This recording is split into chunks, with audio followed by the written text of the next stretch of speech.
Everybody hear me? Well, thank you, Joe. That was kind of introduction. Not sure if all of it was true, but I'll run with it for today's affairs. Well, thank you all for joining us today. Again, my name is Vincent. I'm the owner and publisher of Daily Line. We're going to start off today's event, just kind of framing a little bit about what we're going to talk about. The goal today is to conversate about what's next for Chicago as it works to implement this year's budget and start to think about next year's. We'll start with a focus on what Chicago learned from the fiscal year 2026 budget process, and then talk about what the city council can realistically do before fiscal year 2027's budget process begins, what reforms are achievable in the near term, and then finally, we'll talk a little bit about how Chicago can build a more durable system of fiscal governance over time. So I think best just kind of maybe reflect on last year's lessons, what we learned.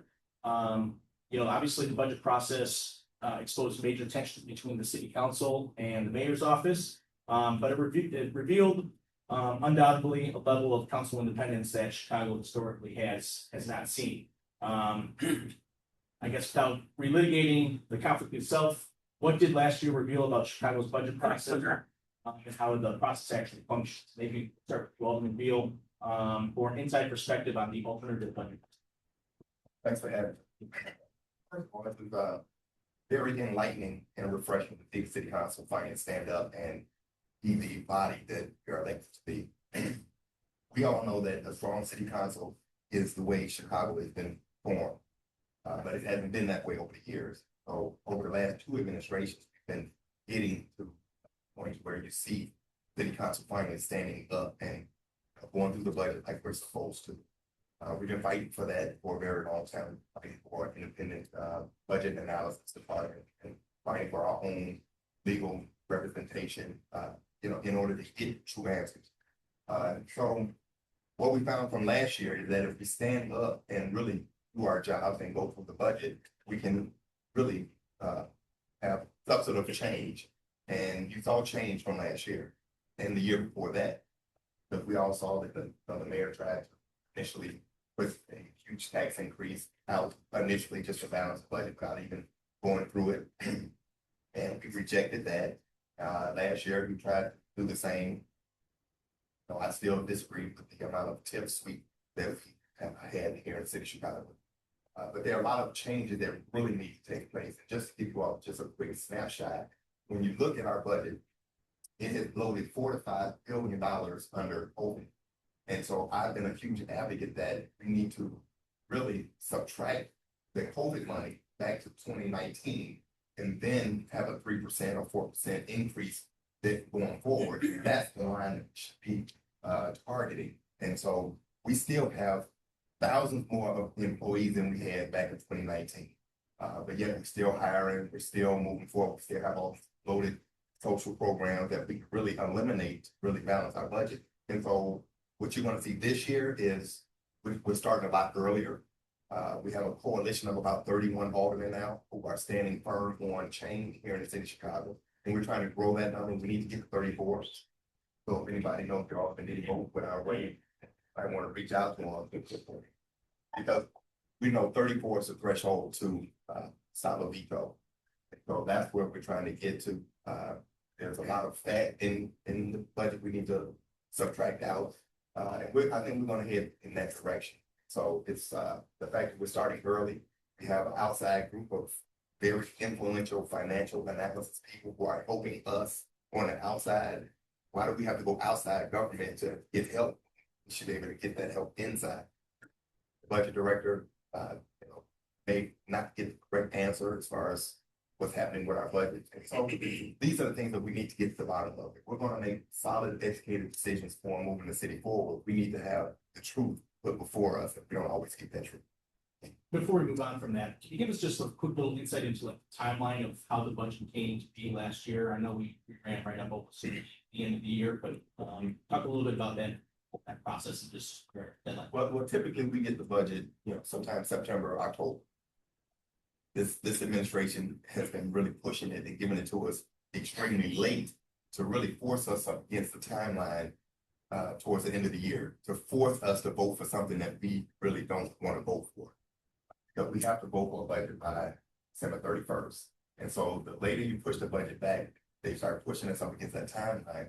But, basically just say, hey, we have to pass the budget, so take it or leave it.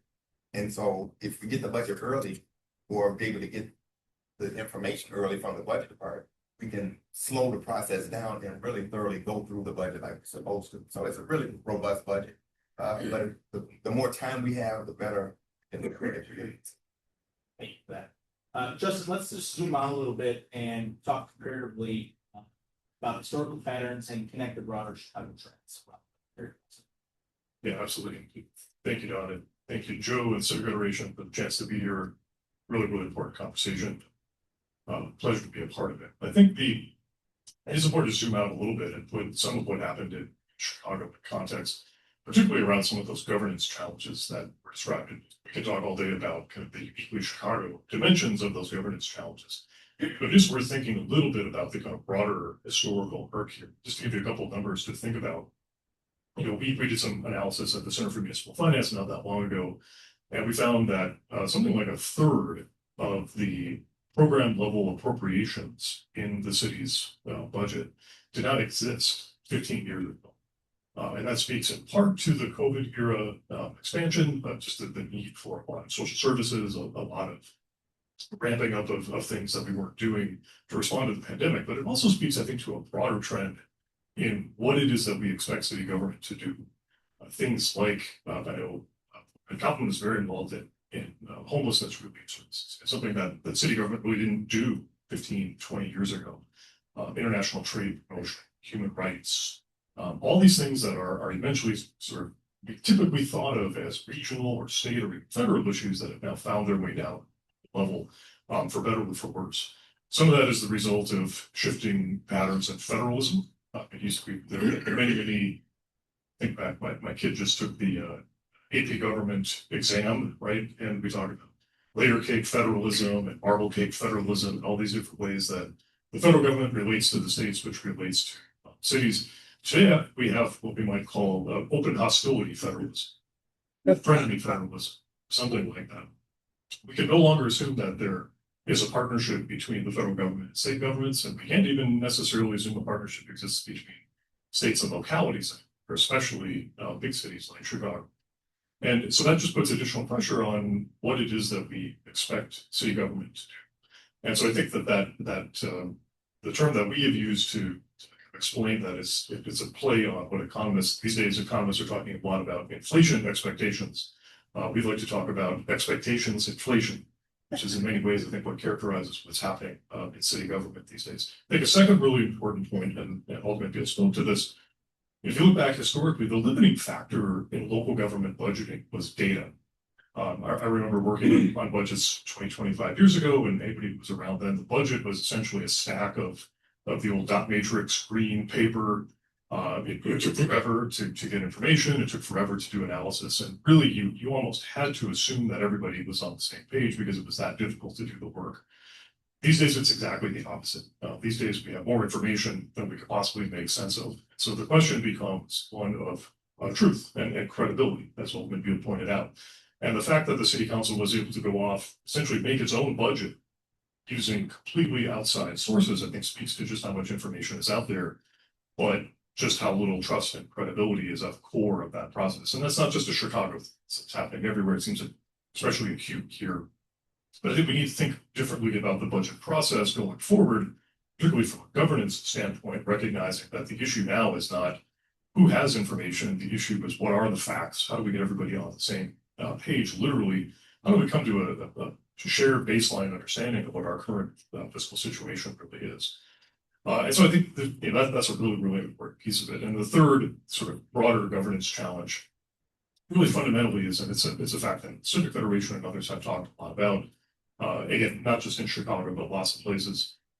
We're still essentially running a budget for a city with 400 to 500,000 more people than who actually live here. So we have not fundamentally dealt with the question of how many police and firefighters and social workers and other sorts of folks that we need delivering these services. And that question of not just the scope of services, but what level and quality of services do we demand is something that we typically deal with in the budget.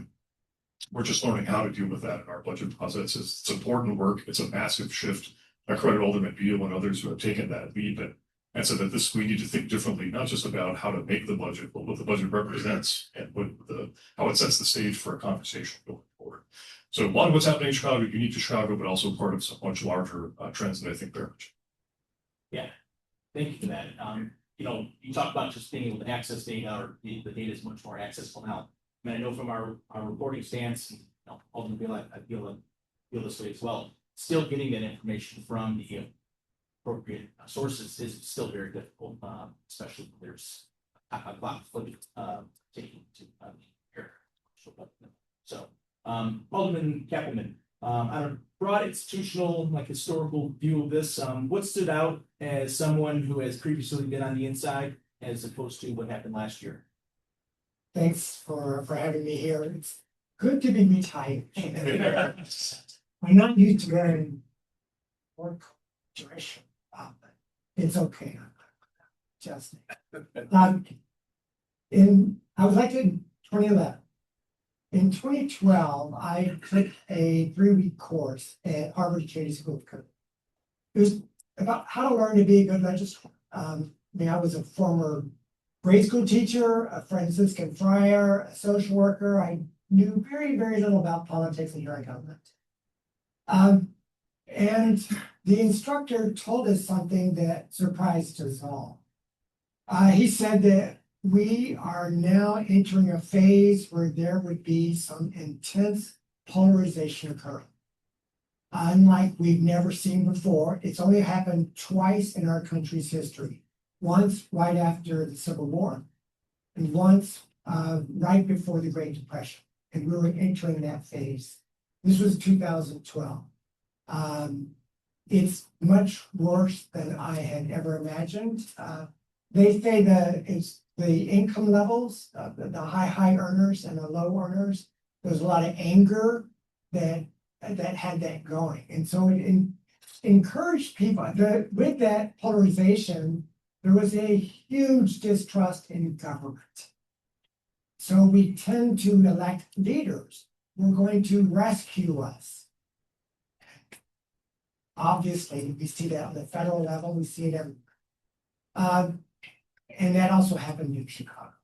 So we elected a very polarizing man because that's what voters wanted. They wanted someone who's going to stand up for them.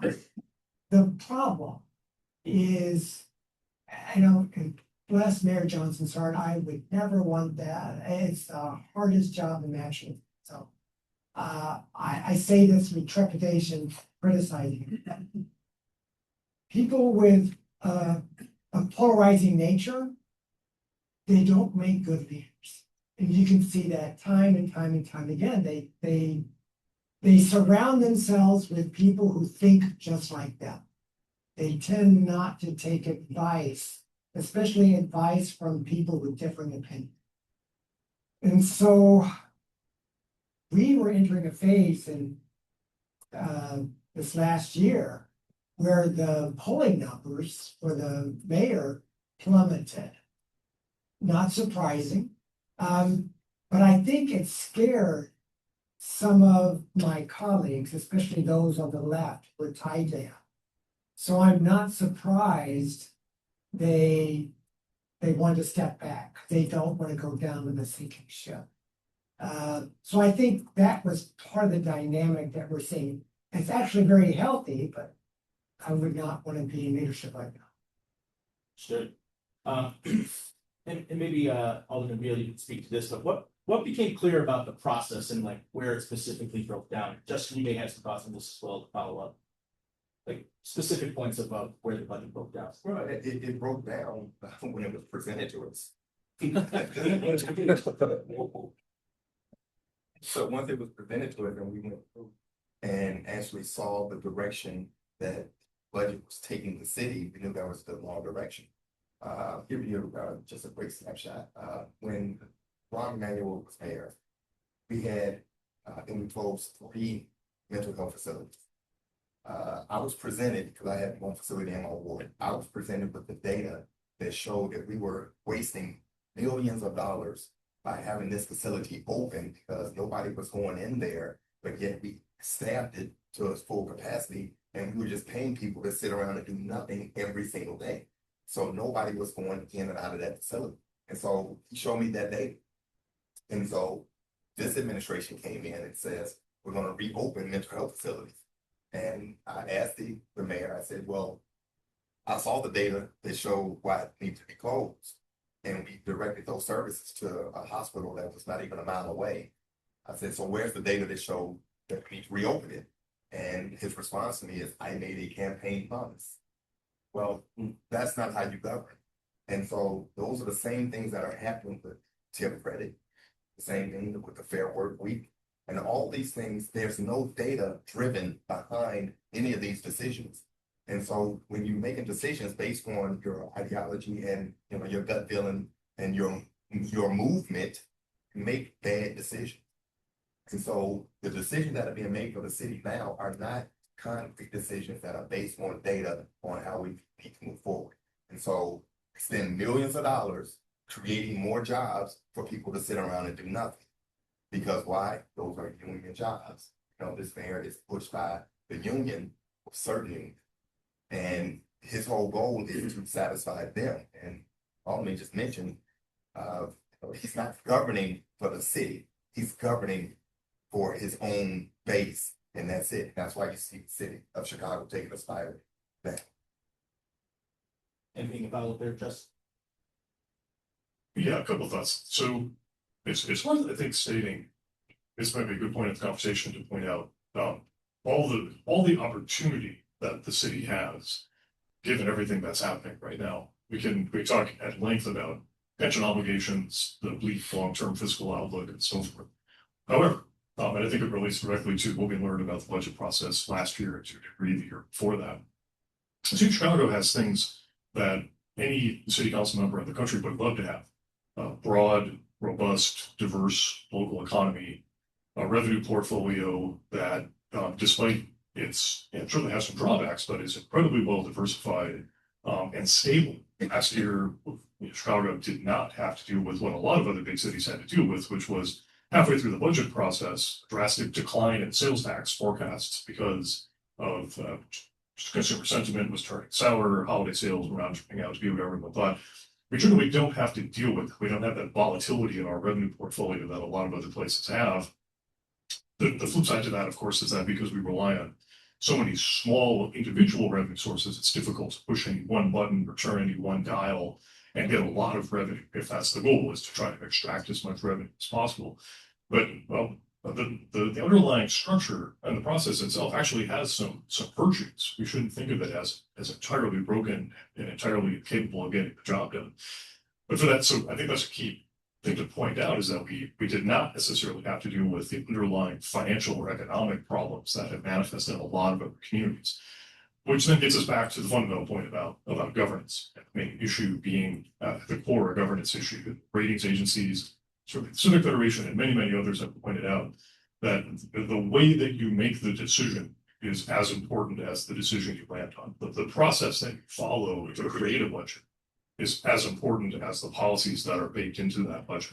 And that is fundamentally where I think the perceived and the very real breakdown has happened. Again, not unique to Chicago. There are mayors and city council members all over the country these days, essentially governing as influencers, right? For lack of a better word, governing as people where the goal is to grab headlines, the goal is to get clicks, the goal is to get likes and views, and that's not going to change anytime soon. That's fundamentally that's here to stay, but that's not necessarily policy making. And so a real challenge, and I think what the process that we went through last year showed was that in fact there is a place for data, there is a place for analysis, there is a place for systematic evidence to kind of push back on that tendency to want to grab headlines and make good on campaign promises and throw some red meat to the base. That's fine. That's going to be a part of the process. But I think fundamentally what we've seen is that that the council's role in budgeting really can be to take that systematic, citywide,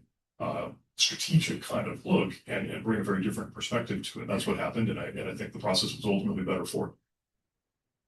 That's really interesting, especially just the whole part of it being kind of like a feedback, and if you're trying to get clicks and make your decisions based on responses from social media, you're really just playing to that for there, especially when trying to budget by algorithm. So obviously making the budget is a big process, but there's also the implementing of the budget. And I think that's something that we have seen maybe kind of fall off a little bit of the rails here in Chicago this year. Now that the fiscal year 2026 budget is actually being implemented, what is that revealing about the city's broader governance issues? And maybe Justin, we can start with you on this. Just talk about, some technical governance framing around the budget and how it's being implemented and overseeing it this year, over this year. Yeah, for sure. One of the things I always like to tell my students when we teach this stuff and tell elected officials, we do trainings for elected officials all over the country, is that the budget process is important for a couple different reasons. I mean, we have to have it, it's the law, but more importantly, what the budget is an opportunity to once a year zoom out, ask, what is it we're doing? Why are we doing it? Could we do it better? Could we do it differently? Should we have different priorities? And more importantly, to allow that values conflict to play out in a thoughtful, hopefully constructive way. Conflict is an inevitable part of budgeting. It's about how you manage that conflict. It's about how you sort through those conflicts. And for that reason, the budget is a wonderful instrument. And the budget process is a great venue for that for a simple reason. And that reason is that the budget process ends. We have the argument, we have the disagreement, we make a budget, and then we agree to move forward. And everyone needs to be a cheerleader for implementing that budget. Whether you supported it or not, it then represents your city's key statement of its policy priorities. And I think that's one of the main issues that we have seen in the implementing of the fiscal 26 budget is not only was the budget proposal dead on arrival, the budget implementation was effectively dead on arrival. And there's been lots of big questions asked about fundamental assumptions, revisiting some of the core data, revisiting some of the main technical and other issues that came up in the making of the budget. And that as long as that goes on, more than anything else, more than our long-term financial outlook, more than the day-to-day governance issues, that's the thing that will get the attention of ratings agencies. That's the thing that will scare off bond investors. That's the thing that will only compound our problems, is that unwillingness to acknowledge that the budget process ends, and we go through the process again.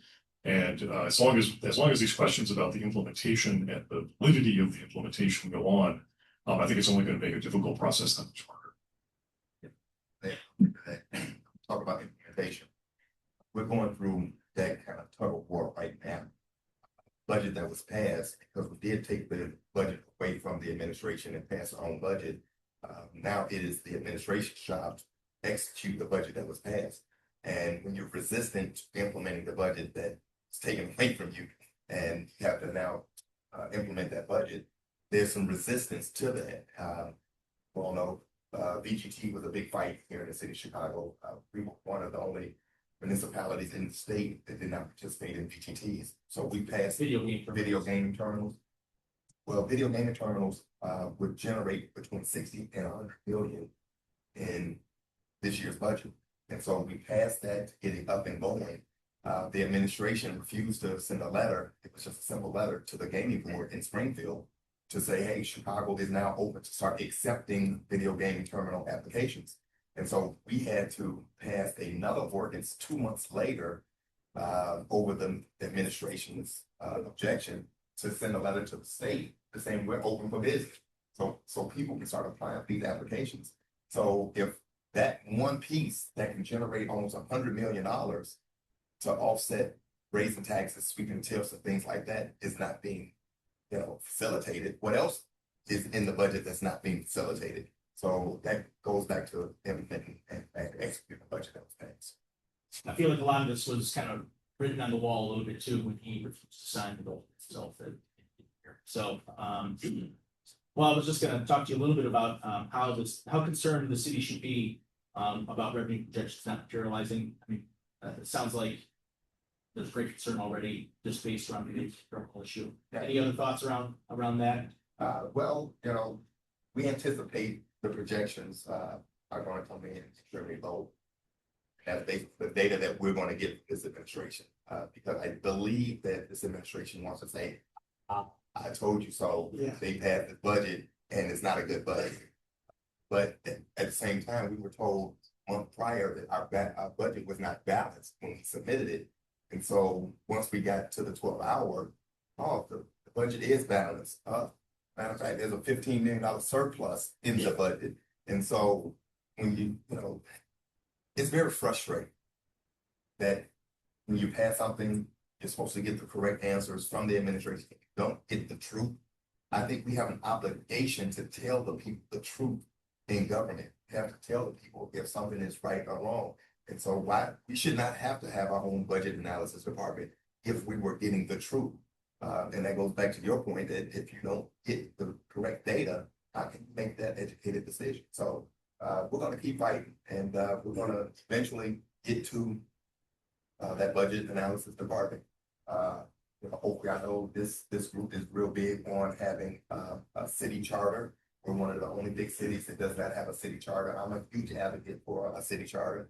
We need to get there. We're the only big city that still has the administration presiding over our meetings. Every other municipality has either a speaker of the house or a president of the council, and we need to get there. We should not just continue to be dictated, by the administration because they happen to be in power when we're supposed to be a co branch of government.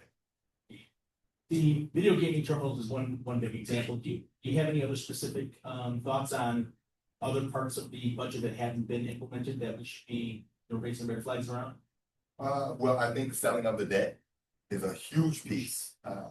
We were told by the comptroller that we could actually bundle over $100 million in debt and sell it. And so he put that in the budget. And so now the administration has told the comptroller, because he's appointed by the administration, that, don't sell that amount of debt. And so now you're creating a larger hole when we get into the next budget. So those are the kind of things that I think take place. That is a huge part of our budget. We have billions of dollars of uncollected debt out there that I think we can bundle and sell off, and in order to recoup some of that and be persistent on that as well. Thanks. Alderman Cappleman, just to reflect a little bit on whether Chicago has historically treated oversight as an ongoing legislative responsibility. Any thoughts on that from when you were serving? So I had a bachelor's degree and a master's degree. Pretty good education. And I never ever took a course on budgeting or economics. They didn't teach that when I took the vow of poverty as a Franciscan. So I remember, my first meeting, the mayor gives the budget draft. And it's great, all fine. And as that city council ends, given a 6-inch folder filled with all types of numbers, and we're drowning. Humans are not capable of taking all this information, reading it over the weekend, and then the following Monday, we hear from each department 2 hours, and they're giving us all this wonderful feel about these wonderful things they're doing, and we're just kind of mesmerized and ends up a lot of learn. This is the time to fight what we want. And our problem is, I fight what I'm fighting against Anthony, what he wants his. Anthony once raised a really good concern, and I couldn't stand damn thing I can stand now. He was angry about menu funds. His ward got, at that time, I guess 1.3 million. And my ward, which was the smallest ward in the city, which is 1/5 the size of the 10th, was getting the same amount. So I could use menu funds for, repaving all kinds of streets, lighting, everything, and I could do murals. How many murals could you do with your menu fund? So we were fighting for each other instead of working together. And the other piece to this was all this information we're given, nothing about outcomes. I didn't hear about outcomes the previous year. How does that compare to now? How long does it take from the time we start the permitting process to the certificate of occupancy is granted? How much time goes by for a 60-unit building? Last year as compared to now, we had this cut the tape initiative. There's no outcome measures. It's a great ideas and I like them, but we're not outcome measures. And that's the issue that we have. And that's until that happens, it's going to be difficult creating a good budget. You know, we're heading into fiscal year 2027. You know, many think that cycle should have already started or should be starting right about now. What specifically needs to happen between now and the fiscal year 2027 budget to put the city in a better position than it was in last year? Alderman Beale, I'd like to start with you for any immediate political or operational realities heading into the next cycle. Well, I'm all for cuts and development. I think that's what we need to do. You know, bring government back into focus where it needs to be. Again, I mentioned it earlier, there are thousands of jobs out there that nobody wants to lay off. But you saw the health commissioner just got fired last week because she returned tens of millions of dollars back to the federal government and she laid people off. But I will tell you, she did the right thing. Why did she do the right thing? Because she was right-sizing her department based on reality, and she was penalized for it. Her budget, she said it on her exit interview that basically she went back and saw that she had all these positions, all these grants and positions that were off of COVID money. Well, once that money is gone, you have to let those people go. That's only reality. You don't just keep it simple. And so what we're seeing right now, we want to keep spending. We want to keep all those jobs and all those fluff positions that we've created. And that's not sustainable. That's why our budget has bloated $4 to $5 billion in a couple of years. That's all COVID money. Extract that and then re-implement it and bring it into reality. And I'm glad my colleague mentioned, you know, he wouldn't say it then, but he says it now.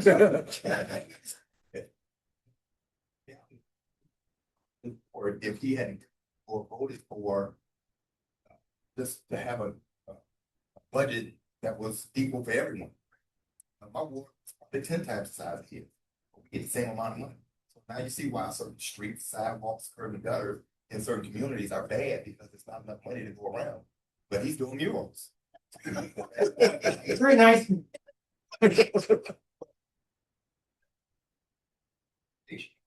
Why see certain communities are thriving versus the other? That's just one scenario. And so let's bring some parity across the city to where every community is benefiting. And I think you'll see a much better city at the end of the day. It makes one wonder why streets, as part of that budget, began with the match part of transportation. Justin, can you help us understand what other cities are doing differently than what the city is doing coming into this next budgetary process? Yeah, I think there's a couple of things that come to mind right away, and I know this is on the wish list for many folks. Civic Federation, myself, and others have talked about this. A beefed up council budget analytic capacity, very, very important. It's something that exists in most other places in one way, shape, or form. That's not to disparage for a moment the work that the Council Office of Financial Analysis and others in city government are doing. You know, they do good work. We have some of our alums in that office. But they just don't have the resources, and they're not given a mandate to do the sort of analysis that Alderman Beale and others are talking about. So on the wish list for the immediate future would be exactly that, beefing up that capacity. And I think the key is the charge that they're given. My own view, and I think a lot of other people who study budgeting would say that recreating the work that is otherwise done by the mayor's budget office is not necessarily the right focus. It may be the necessary focus for the near term if you feel like you're not getting the numbers that you need. But longer term, the much better focus in places that have had a lot of success with that model is along the lines of what Alderman Cappleman was saying. Focus on outcomes. Provide that kind of broader perspective on how well things are working. Speak to the return on investment for certain types of infrastructure and services. Can speak the language of alders in a way that everybody can understand and get behind. A part of that too, and what would be, I think, on the wish list for many going into this coming budget process would be, again, something we see in budget offices, in independent budget offices all over the country, is a way for the council to do two things. One is articulate its own priorities going into the budget process. So to proactively say, this is what we would like to see. This is what we would advocate for. This is what we will support, and provide, if nothing else, a counter narrative to what comes from the mayor right from the beginning. And the second piece of that is very tangibly a list of particularly cost-cutting measures that the council would support. The New York City Independent Budget Office, San Diego, Denver, Seattle, many other cities that do this have exactly that list. So that provides then something very tangible for taxpayers, for social media influencers, anybody else who thinks they want to participate in the debate, to be able to say, well, here's some ideas. Why aren't those ideas being implemented? Or why isn't that being proposed as part of the budget? So that would be kind of the near term. There's a discussion we had about some of the longer term reforms that would make the process that much better. But what's realistic for this coming budget fiscal year, I think, are those kinds of sort of low hanging fruit.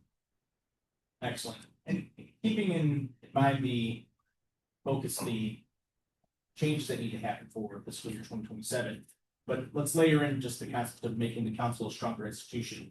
If Chicago wants the city council to function as a true legislative body, particularly around the budgeting and oversight processes, what actually needs to change? And maybe we'll start with you, Alderman Cappleman, for candid institutional perspective. How council culture needs to change, or can be incentivized to operate more internally. Well, in this age of polarization, we need to create a process that discourages aldermen fighting one another for resources. My constituents, when they voted for me because they wanted me to fight to make sure I beat out Anthony Beale in getting streets repaved and potholes filled and lights fixed. So we're all arguing with each other. We're fighting for our resources when we should be really working together. I did a radio interview, WBEZ, the first year I was elected, and they asked me if I had any surprises. I said, yeah, everything I'm doing is all 311 requests. We have a 311 hotline, but they go to me, and because constituents said, I'm not going to go to 311. I'm going to go to you because you are going to fight and you're going to make sure my request is pushed ahead of other people's requests, which is, it pits us against one another. So we need, I'm going to say something really radical that may upset you a little bit. When every year, CDOT, electrical, all these different groups would meet with aldermen and say, okay, this is where car accidents are occurring. This is where pedestrian accidents happening. This is where bike accidents happen. This is where there's more crime happening because you want better lights. This is all this area. How would you like to spend that $1.5 million? And so I would look at that, and that took a lot of my time. And residents wanted to, there are all kinds of meetings. I shouldn't be doing that because I ended up just focusing on what they all said and went with that. Why am I in this process? I should not, focusing on 311 issues, focusing on public safety, focusing on homelessness. We have departments that do that. I should be focusing on legislation, but the process doesn't allow that. So we need a process that encourages aldermen to work together. And there's ways of doing that. I'm a member of Big Rangers. I'm going to a Big Rangers event right after this. We learn tools about how to work with people who believe very differently from us. And aldermen need to do that so that we can work better together, because we're not. It's toxic. And real quick, he raised a really good point. And we actually agree. But the thing is, we have 50 aldermen. You don't need 50 aldermen. And because what happens is, whoever the administration is, they just don't. Okay, and so they'll sacrifice me and give him what he wants in order to get to 26. And once you get to 26, budget passes, all bets are off. And so that's why you're right. You need to reformulate city council. And that's what, again, getting back to the charter. How many of you all have ever been asked how government is supposed to run? It's all coming from the fifth floor and things are getting passed. We need to be able to put substantive things on the ballot and let you all decide if we want to spend $40 million a month on migrants that are coming to the city of Chicago. Who was ever asked about that? But yet now we're spending all this money on the whole migrant crisis, but we were never asked if we wanted to be a welcoming city. And so I tried to put that to the voters and I got shot down. And so there are a lot of things that be, just like the budget analysis. I put that before my colleagues and they voted against. They voted against their own interest to empower themselves. That's the mindset of the city council that we're dealing with that we have to change. And you all, I believe, are at the forefront of this in order to help us invoke and change. What tools would you think the city council would need to help you guys immediately for the next budgetary process? Help us pass a charter in Springfield. Yeah. And once we get that charter in Springfield, we can reconstitute city council. We can reconstitute this entire city and save millions and millions of dollars. Not having a speaker or president of city council like they do in every other municipality. Aldermen who are given committees get extra staff, they get extra resources, they get all they do is hire their friends and family. There's nothing professional being ran out of these committees. If we professionalize the city council, we have a better outcome on how we move forward. Those things, some committees have maybe 12 employees extra. Okay, all those are precinct captains to go door to door during election time. Where if you look at the workload coming out of those committees, you may need 2 people. So we can streamline that and we can save a lot of money. Now I will tell you, I was on the other side of this. Okay, I was one who had those 12 employees at one point. And I disagreed with it because I knew it wasn't right. I had people standing around the office doing nothing. And I knew that was wrong. And I've been trying to change that. But trying to change the mindset of my colleagues has been an extreme struggle. But they wake up after they go into retirement. Yeah. Just quickly, what does effective legislative oversight actually look like? So maybe pick out one thing that has good example. Yeah, it's a couple things. So practically speaking, some sort of an intermediate and or long-term fiscal framework. Okay, what many other cities do, there's a set of assumptions about what we expect revenues to be like, where we expect the main spending increases to happen, what sorts of trade-offs are we willing to make around neighborhoods versus downtown, what sorts of trade-offs are we willing to make around efficiency versus effectiveness.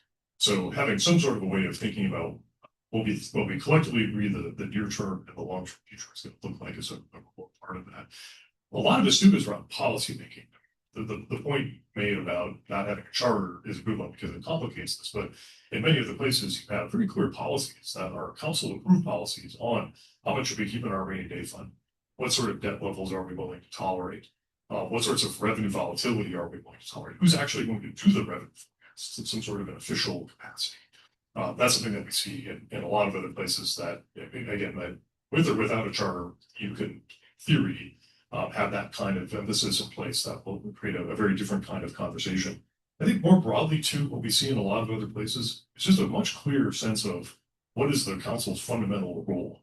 Alderman Beale, I think, brings out a really, really good point. Is we clearly have a large segment of the city council that sees itself as thinking about long-term fiscal sustainability. Fundamentally, your job is to make sure that the city of Chicago is in a position to be able to deliver services, to provide for economic development, to put our citizens in a position to succeed going forward. But others come to it from a very different perspective, where it's much more about how can I extract some more projects from my ward this year? How can I make sure that my constituents are protected? There's nothing inherently wrong or bad about that, but it is fundamentally about a disagreement about values, fundamental disagreement about what the councils should be. Lots of other cities have that codified somehow, have the ability to say, fundamentally, when we think about a good budget or a good budget process, it means X. It means, and in most cases, it means we are there to provide for long-term fiscal sustainability. Thank you. All right, thinking about long-term governance, and we'll close on this note. What would a more durable and functional budget governance structure for Chicago actually look like? Justin, you can start off with that and think a little bit more about ultimately the need for more formalized governance structure than maybe just Yeah, I think the question of I think the part of this that we haven't really fully contended with is how much of this is the Chicago way versus how much of this is something that can be in fact changed through institutional kinds of reforms. And there's people who study this for a living, spend a lot of time. What's the right number of alders? What's the right balance of power between? What does it mean to actually have co-equal branches, the mayor and the council? Those are all really, really important questions. I think what we don't seem to agree on is whether those institutional changes that you could make won't just be swallowed up by the Chicago way. And if that's the case, then a lot of people, I think, say, what's the point of doing those? It's the better move is just to make do with 50 alders, make do with 50 boards, make do with all of the efficiencies that are baked into the system. I don't necessarily have a strong view on that, but what I do think we've seen in other places is that those institutional changes can in fact change the underlying culture. And there's some doubters for that, but I think there's quite a bit of evidence actually when you study that. If you change the rules of the game, you get a fundamentally different way of playing the game, and you get a different kind of person who's attracted to the game in the first place, potentially paving the way for a lot more of that professionalism and taking that kind of longer term outlook on things. So I think that's the thing that we haven't really contended with is the Chicago way the thing that will always rule the day. There's a strong case that says it is, but I also think that there's some momentum in the other direction. Certainly hanging out with young people all day on campus, they're not willing to accept that the old culture is the thing that should dominate. They have a very different view on things. And I think there's something to be embraced there.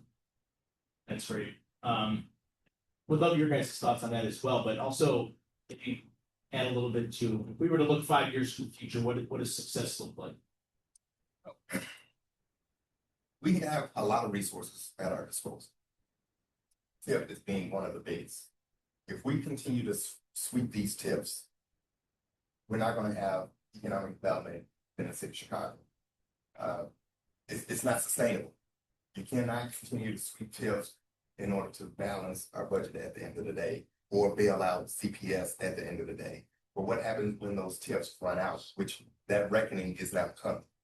And so we have to start coming to reality on once these tips run out, now that the COVID money has run out, where does that leave the city? And I'm gonna tell you, it's not a pretty picture, not that I see, because we're not willing to do the right thing. And so I will tell you, I have utilized tip in my ward like it's supposed to be done. You look at all the tips in the city of Chicago. When they sweep tips, they look at the 9th ward, 0. They can't sweep my tips because I spend every dime. So what you see now is the administration is slowing down development in order to not, in order to have more money to be able to balance the budget. So that's counterproductive as far as where the city needs to go. And so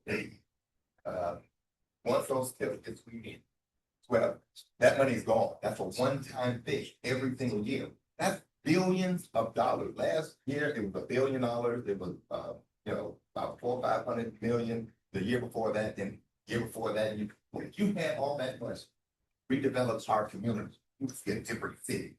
Because now you have the tools at your disposal. Start doing redevelopment, start giving those incentives to developers to go out and build in communities like mine. I have leveraged over $2 billion of public-private investment in my ward alone. I've created over 2,000 jobs. When you drive down the Bishop Ford Expressway, you see the Walmart, the Planet Fitness, you see Whole Food Distribution Center, you see Method, Gotham Greens, S.C. Johnson, the Pullman Community Center, all those things. That was all done with tip money. We leveraged it. And so if do what we're supposed to do with the money that we have, we can redevelop our community, not hold back development so you can sweep tips in order to bail out CPS and CTU. Because once that money is out, and I'm gonna give you all another disturbing number because Joe invited me to give you all the truth. Okay, that's why he invited. Right now, over half of the schools in the city of Chicago are empty. We could save $4 to $5 billion if we just consolidate schools and maximize the schools that we have. right here in the city of Chicago, $4 to $5 billion. What does that mean? That means you all get a tax break. That means we can balance our budget. We no longer have to bail out CPS. Well, empty, under enrolled, I mean, how we want to frame it, okay? But that's real money. But when you have administration saying, we're not gonna close schools, we're not gonna consolidate them, why? Douglas, so you all know I'm not making this stuff up. Douglas on the west side has 32 administrators in the building. They have 28 students.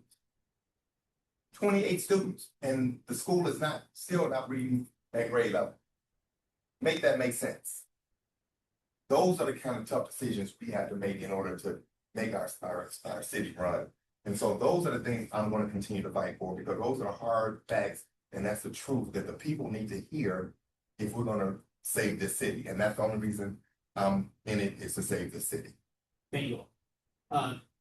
Alderman Cappleman, just before we end here, we've got elections coming up. What kind of conversations should our candidates be having on stage or campaigning around the budget process? I want a candidate who understands outcome measures.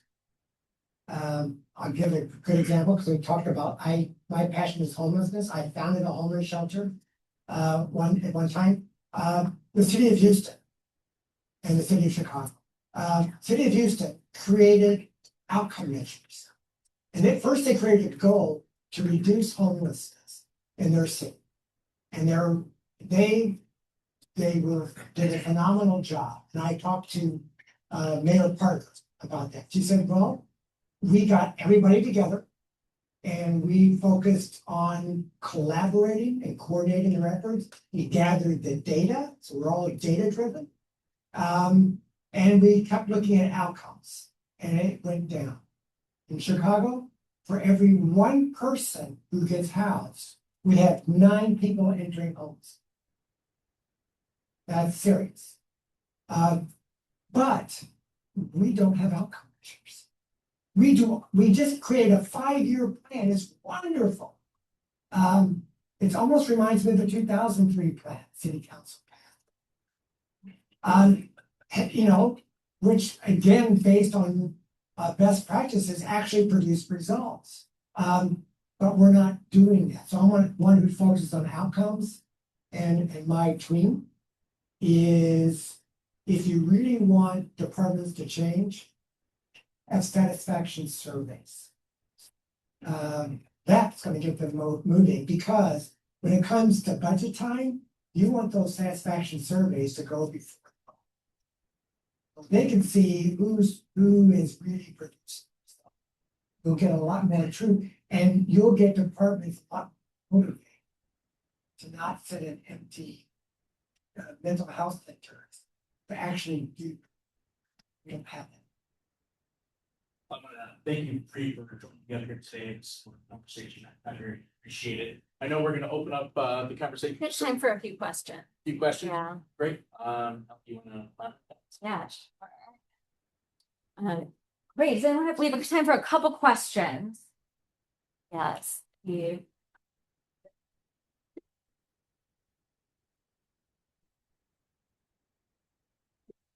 Often for the more examples, sort of vision, agenda areas where the city is do or debating. It's their own list. It's the beginning of analysis that have to be made.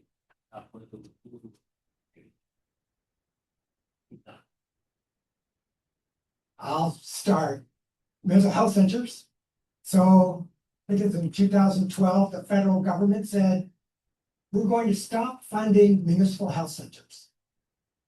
It wasn't because they're disregarding people with mental illness. It's because they were advocating for people with mental illness. We're going to use that money and have that go to federally qualified health centers. Now, I'll back up a little bit. My dad had serious mental illness, and he ended his life when I was a kid, leaving my mom with 8 kids to raise. So I'm a huge advocate for addressing mental illness. people with mental illness, I never knew my dad had a mental illness until after he died. Because there's a lot of stigma around mental illness. So people with mental illness don't like going to mental health centers because they're going to be identified as having a mental illness. But we also know people with chronic mental illness also have a disproportionate amount of medical issues. And if you have schizophrenia with disorganized features, it's hard for you to make your appointments. You're more likely to make your medical appointments because you're feeling pain than you are to make your mental health appointment. Having all this in a fairly qualified health center, which the federal government funds, coordinates it better. So the medical team now can collaborate better with one another, making sure the medications are right. It removes the stigma. Mental health care is better. Instead, we have a city that says we're going to fight Ron Emanuel and open up all those mental health centers because we're not going to turn our backs on people with mental health issues. And I'm saying, my dad committed suicide. I know about this. I have an MSW. I specialize in mental health. I want FQHCs. And it's it drives me nuts. I'm a little passionate about it.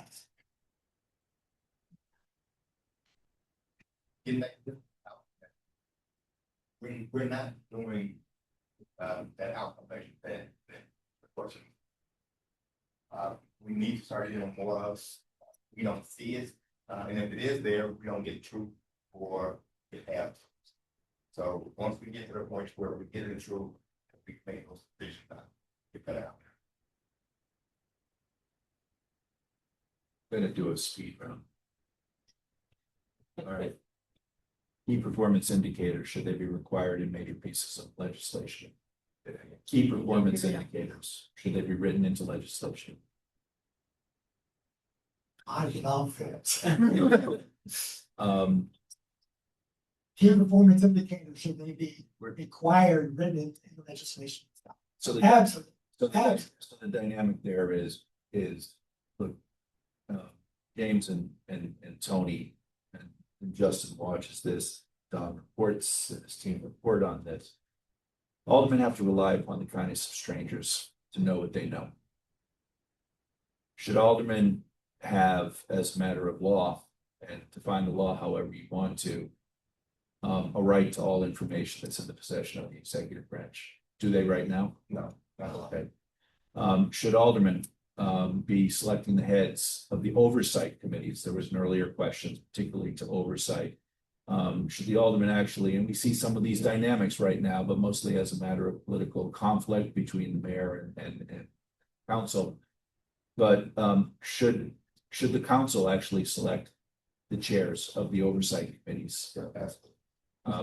Should there be clear law that says staff members of those committees may not be used on constituent ward level business of the aldermen or the chairs? Very extensive IGA report on that one, Joseph. Yeah. So a lot of these things, and staying with Anthony and James. Generally, your colleagues know this. Is that right? Absolutely. And so the question is, and many of these things, we talk about a charter, they can be done at a constitutional level, they're solidified at a constitutional level, better enforced at a constitutional level. But many of these things can be done at the level of ordinance and rules changes within the council itself, which means it's within the council's own ability to change this right now. Why doesn't that happen? Most aldermen, number one, don't want to give up 5-6 employees in order to go door to door election time. They don't want to give up the extra budget, the extra perks that come along with it.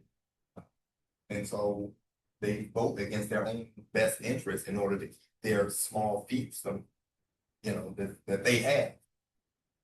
And again, I'm on the other side of that. I had the big committee and I had all the employees. And if you're real with yourself, you're gonna say, why are these people sitting around not being productive?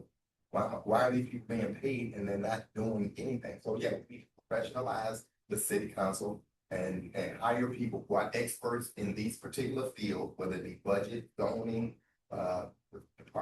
committee on finance, education, health, hire professionals, and you won't need all those employees because you have a professional that knows the backgrounds of those, expert, subject matters. And so that's where we need to go. But getting all of them to say, well, to lay my people off, who's going to do that? And so that's why we need to take it away from the alderman and have that city charter pass it on the ballot to force us into reality in order to. The system is set up for aldermen to fight each other. And we have one more question. Right, you want? Lady, There's over one here. question. Oh, Say city council did. They. But my other question. So I said the people had not, the alderman voted, but the people were not asked. What part was north? Right. An order different than having the people go to the ballot and ask. For No referendum. referendum. But you actually use the word of authority. Authority budget. So there's different things in your sign. I would ask, what do you see? I would say probably 20% of our budget is closed. Now things can streamline quite a bit of it. If we put resources and allocate those resources where they're needed and not wanted, then it would be a better ran. So, each department has budget, but they do different things. And could we streamline that? All we just did it on, a little while ago. But if we just have people be legislators and not reply to 311 requests, CDOT requests, street fan requests, and all those, and be legislators, then we won't have to worry about all those other things that we have to deal with every day. And we can probably decrease our staff in our office because we're not being inundated. I need a garbage cart, street thing from. I need a pothole fix. That's what 311 is for. And so if we directed all the calls to 311 and let 311 dictate what call needs to be forwarded to the alderman's office, you can see the calls stop in the alderman's office. But right now, people call the alderman, I'll add this, homeless. The 2003 plan and the 2012 plan addendum stated that these plans were created by people who work with people who are unhoused, and we also included people who had experience being. And the plan stated, the federal government reinforces that the best approach to address someone experiencing homelessness is to assign them a case management team from a social service team. And that case management team is the team that interacts. No other entity interacts, just that assigned case management team, because there's an extreme lack of trust. And that having that one team coordinates everything and establishes that. What we have is Department of Family Support Services also sending out an additional team, also interacting with people, especially people in the campus. We're doing the exact opposite of what the 2003 plan and the 2012 plan and the U.S. Interagency Council on Homelessness said, do not do. That's what we're doing. So why are we hiring all these people from DFSS to interact when we have social service agencies that are already doing it? City employees, but see, right now, the city of Chicago distributes community development. And these community development block grants go out to nonprofits, they help seniors, they help people with mental illness, they help people who are experiencing homelessness. We give them money to the better. Let them do their job. Why are we duplicating effort when it's actually making it worse. So the 40% or thereabouts, total city spending now servicing debt and pensions. So there's a lot to be said about going forward about that, but that's effectively off the table for the time being. About 2/3 of the corporate fund is tied up in some way in public safety. I think that the recent staffing study that the commercial club and others stood up, controversial in some ways, but thinking about civilianization, key parts of the police department, thinking about staffing structures, thinking about having better continuity in supervisors, which goes a long way toward providing better outcomes at the level. Really, really promising. And then I would say, next, let's do the firefighters, because there's a big conversation to be had. So I want to thank all of you for being here, all of the panelists, just listening. And I'm gonna actually speak in a way for Don and Justin. We actually get to know that most aldermen have deep understanding and knowledge of how the city works. They have deep passion for specific issues, not just that matter to their constituents in their ward, but to the city overall. We have a system, ultimately, it's a matter of customary practice, matter of culture, inclines folks that come to the work with the desire to do the most. It squeezes them into the least common denominator aspect, or Game of Thrones aspect of things. Other cities manage this better. The alders themselves understand change is needed. And I actually usually feel quite inspired by the fact that there is an enormous amount of information proposed in this body that actually isn't structured in a way that brings them all together in a way to be more than the sum of their parts. So I want to thank you for your service, past and present and ongoing. I want to thank you all for being here. I want to thank you all for participating. Don, thanks for leading us. Justin, extraordinary sort of touchstone between sort of this, what we would often say academic level expertise with the practical realities on the ground, and as somebody who is deeply trusted and admired within the elected official, within program and advocacy. So thank you all for today. We can check that out.